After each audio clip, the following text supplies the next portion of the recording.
Hi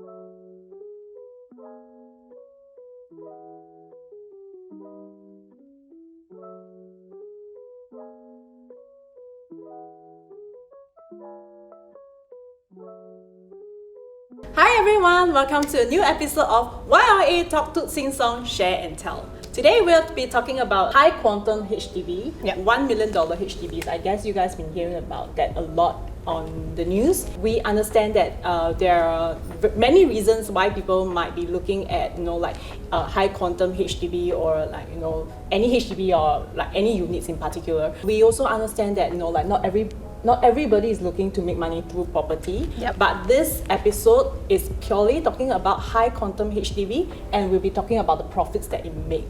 Okay, so maybe Yvonne, you'd like to share with us, some of the areas that you think that belongs to the high quantum side, that's likely to bring in all the $1 million HDB. Now, everywhere I tell you. Kidding. Punggol also can, Yishun also can, Woodlands also can. But mainly it's more of the central areas. Like we see Clementi flats, we see Boon Keng flats, we see Dawson. Dawson is a good area. Chinatown. Pinnacle, Infamous. Yes, Pinnacle at Duxton. That was one of the first few pioneer HDBs to hit the $1 million. Even for older estates like Potong Pasir, all these, EA or EMs, also high chances of going to 1 million. Or like now Bukit Batok 5-room flat Skyline is also like 900 plus K. But I think for EA and EM and jumbo flat in particular, I think even though they are old, I think the reason why they are reckoning in such a high quantum is because of the rarity of it, because the government is no longer making such units. And I mean, if I want to get a bigger space, then I have to turn to that kind of units, right? And I always tell my client, I think for Maisonette, right, it is like the closest to a landed that a HDB buyer can fulfill their dream of having a landed. That's like the closest it can get. Yeah, correct. But I think if we think about the cash proceed for the next house, then we might not know, is this the best option though? Right? I mean, that's why we are here to discuss this. Correct. Is it a viable option for us to enter? That's why it says go big or go home, right? I think it's go big or stay at home in this case. Maybe Yvonne, you'd like to share with us some of the areas? So one of the things that we did for this episode is also to check on like the hot areas. We also look at those 1 million properties as well as those that are slightly older, which is 20 plus years of age or 30 plus years of age, and then we compare the prices, because if you're in such a prime location, most of our clients usually tell us, prime location, my prices will never drop. 我的钱是不会掉的. But the thing is, we want to check whether is this really true or not. So I did some comparisons for you guys to see, right? So Dawson, right, if you see this block, right, we have block 87. 87 is just MOP, 92 years. So let's compare the 5-room flats, right? 5-room flats, right, their prices are around 905 to about 1.4 million. Oh wow, so that's a very wide range. Yeah, because surrounding, so basically I'm using block 87, right, but surrounding there are properties with about 69 years of lease, so it's a little bit diluted. But what I want to bring to the comparison is because, so when I search another block that is just right below this, right, which is the Red Star, 红色的星星这边, right, block 52 Strathmore, right, this one you can see that the remaining lease has about 83 years and 1 month left. So slightly older, not say very old as well, but you can see the stark difference between the 5-room. They are ranging from about 720 to about 1.1 million. So this is just one area of comparison, Dawson, because I wanted to see whether the prices will really still hold throughout this period of time, right? So let's take a look at Bishan. Bishan area, I think one of the very famous properties that they're looking at is the DBSS at Natural Law. Sure. Yeah, that was the one that has been hitting the news for over the past year. Yes, all the transactions are all well above like 1 million. Correct. So if we were to compare this DBSS versus the HDB beside this, right, like really literally like right beside, right? Let's take a look. This DBSS over here, if you realize, this DBSS, right, the size is 120 square meter, which is smaller than the premium apartments at block 288, 289, 290, which is 123 or 121 premium apartments. But you can see their prices are all about like 1.2 all the way to 1.3 plus. The cheapest being 999, but it's still about 1 million. Versus the blocks that is across, right? is only like 800 plus K. We understand that, like, again, not everybody buy property with the intention of making money. Correct. But usually what we do is we always try to plan with the next property in mind. So if you were to upgrade in the future, or you want to change a location because of school or your parents or your work area, right? It's very important to always be able to cash out from our first property. Correct. Then after that, we move on to the next one. So with all these numbers, it also shows that despite being the same location, so long as your age slightly you're not as young anymore, the age, right? The value still drops. Continuing on to Yvonne's case study, right? I'll be covering on Boon Keng area, which happens to be quite near where I'm staying. So I'm quite familiar around that area. Correct. So right, I found a perfect example. Let me emphasize perfect example. Show me how perfect. Let me show you the map. Okay, so you see I have got Bendemeer Light, I have got City View and Bendemeer View, and they are legit side by side. Okay, so Bendemeer Light being the youngest, and then City View being the middle ones, and then Bendemeer View being the oldest flat. Okay, and they are really just right next to each other.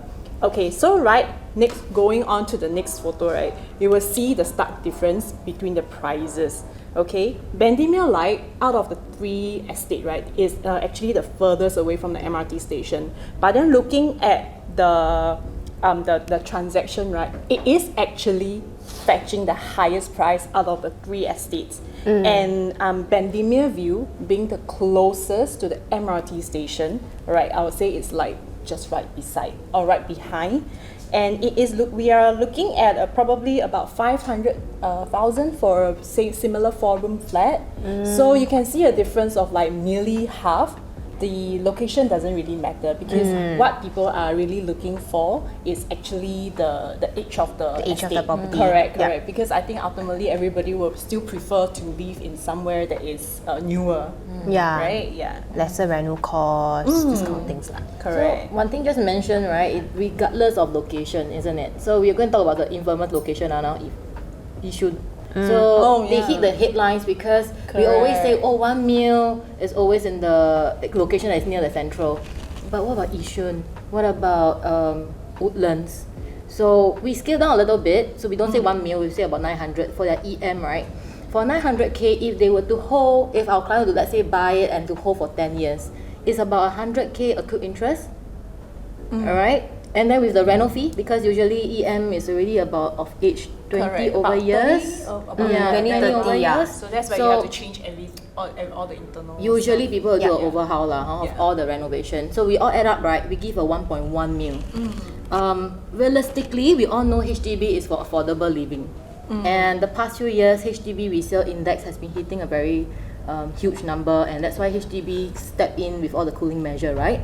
So if everything add up to 1.1 mil, if let's say I want to cash out, I don't know, things change, I do not want an EM anymore, I want to cash out, I want to sell to the next person, will the next person be willing to pay more than 1.1 mil? I think that is a question that we will always have to ask our client.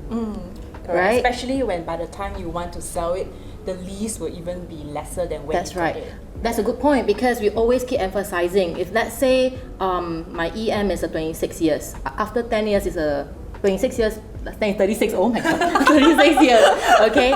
We need to take note that the new HDB law is everyone, whenever we buy a HDB, it must cover us to 95 years old. Age of the youngest buyer plus the age of the flat. That's right, must add up to 95. Correct? We don't want them to, we don't want to outlive the HDB flat. That's what the government said no to, isn't it? So if let's say you can only sell to old couple. To be really honest, realistically, the old couples, right, will seek to right size to a smaller unit, not a bigger one. Correct. Unless especially not with NationNet, when they have to, when you're old. Yeah, I think the last thing you want is to be climbing the stairs every morning. They want it every to night. easy to clean. I mean, of course, we would say things like, of course, there are certain clients who want to live together with a different generation, and that's why they need a bigger space. Sure, but most of our clients, right, when they hit a certain age, they would like to have a 3 to 4 room For easy maintenance. and then the space wise, that is all they need. So if you can't sell to those group of people, your demand for your unit is smaller. Correct. So now the question is then who will buy your 1.1 million HDB now? I think that's a question we need to think about. There would definitely still be people who buy, but end of the day, we are always thinking more about exiting, like how easy it is to help you to move on to the next one, such that you don't get stuck by all these requirements by the government that you cannot control. Correct. And also goals change as you age. I think one of the most common mistake that buyers tend to do is, like when they buy a unit, they'll be thinking, okay, this will be my retirement home. But the thing is, as you age, things change. Maybe your kids move out, or you want to move closer to your parents or whatever. Plans change, and that's when you might find yourself be stuck in a situation whereby you are not able to exit as you plan. I think that's a very good point, because let's just say things like, oh, this will be my forever home, but I always keep emphasizing planning. So when we always talk to our client, we always want to understand like 5, 10, 15 years all the way to retirement. But let's say you are 30 over and then you say, this is my forever home. Sure, of course you can, but like what one thing said, things always change, everything's very fluid. You might have an expanded family, your children might move out, etc. So I really think that if you can buy a 1 million home, I'm just saying, if you can buy a 1 million home, which means that you have your options. You're of a certain income status to be able to look at such high quantum HDBs. Exactly. I mean, when we always advise our clients, we always put it up to them, and if they really still choose to just go into a 1 million HDB, we won't. I mean, our job very difficult, right? How to say no like that, right? We cannot say, hey, no, cannot go if that is really what they want. Yeah. But we really, that's all we want to advise them. If they really want to enter, no right, no wrong. Of course, they can be a forever home. But if 1 mil can bring you more options, I think it is very important to just sit down, give 1 hour of your time to listen what is your next step moving forward. I think that's very important. Basically, explore all the different pros and cons of different options, because you never know exactly how is it. I think that's about pretty much what we pretty much covered quite a bit today.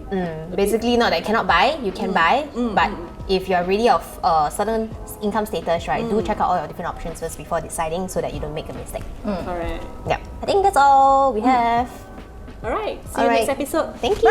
Bye.